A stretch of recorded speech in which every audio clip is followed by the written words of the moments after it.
Hello guys, welcome to back my channel. कसे आहात तुम्ही? आय होप सगळी मस्त असाल आणि खुश असाल. तर मी आज कोणते मासे घेऊन आले आहे आणि त्यांची रेसिपी कशी आहे, म्हणजे मी कशी करणार आहे ते मी तुम्हाला आज दाखवणार आहे. त्याआधी मला एक क्वेश्चन येतो की तुम्हाला रोज रोज मासे खाऊन कंटाळा येत नाही का, असं मला खूप जणांनी विचारलं. तर त्यांना मला सांगायचं आहे की प्रत्येक माशाची टेस्ट ही वेगवेगळी असते आणि वेगवेगळे आपण मासे खातो, त्यामुळे वेगवेगळी टेस्ट आपल्याला मिळते. त्यामुळे खाताना आपल्याला अजिबात बोर वाटत नाही, कंटाळा येत नाही आणि वेगवेगळी नवीन नवीन टेस्ट मिळते, त्यामुळे मस्त वाटतं.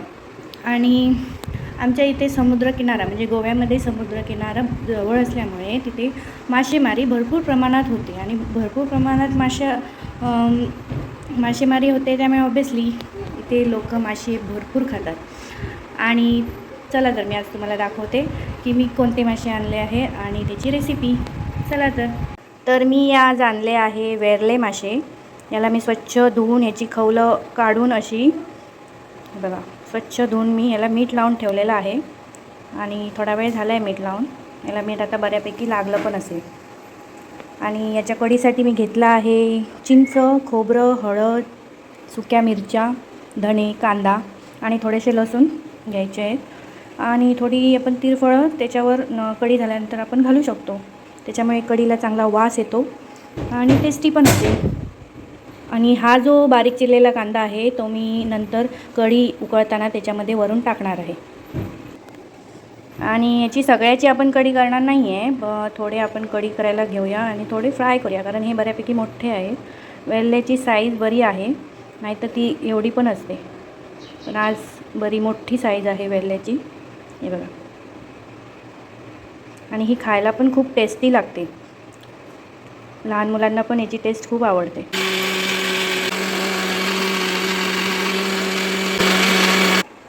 तर हे वाटप मस्तपैकी बारीक झालेलं आहे, मस्त कलर आलेला आहे आणि वासही छान येतो आणि याची टेस्ट ऑब्वियसली बरीच असणार.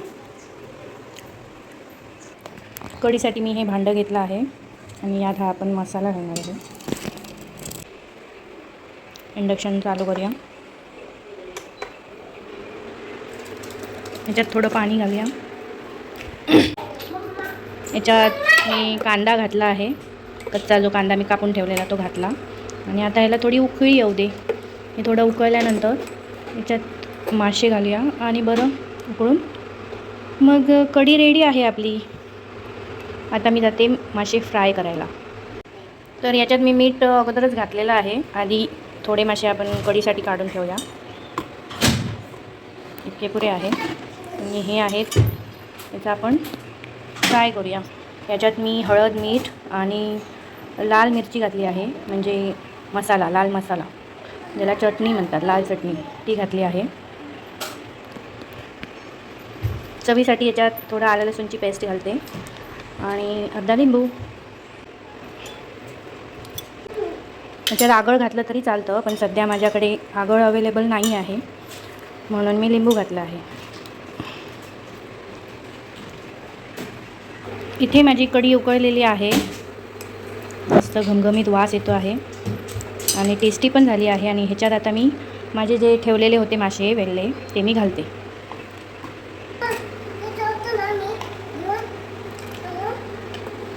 आता थोड्याच वेळात म्हणजे 2-3 मिनटात किंवा 5 मिनटात हे मासे शिजणार आहे व्यवस्थित आणि कढी आपली रेडी होणार आहे.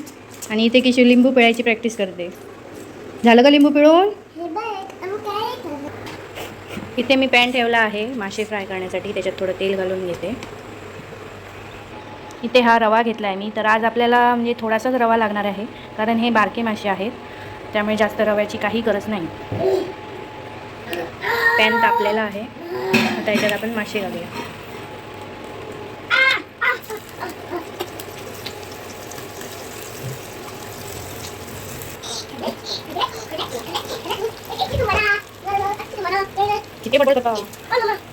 इथे आपली कढी तयार झालेली आहे आणि खूप टेस्टी आणि कलरही छान आला आहे.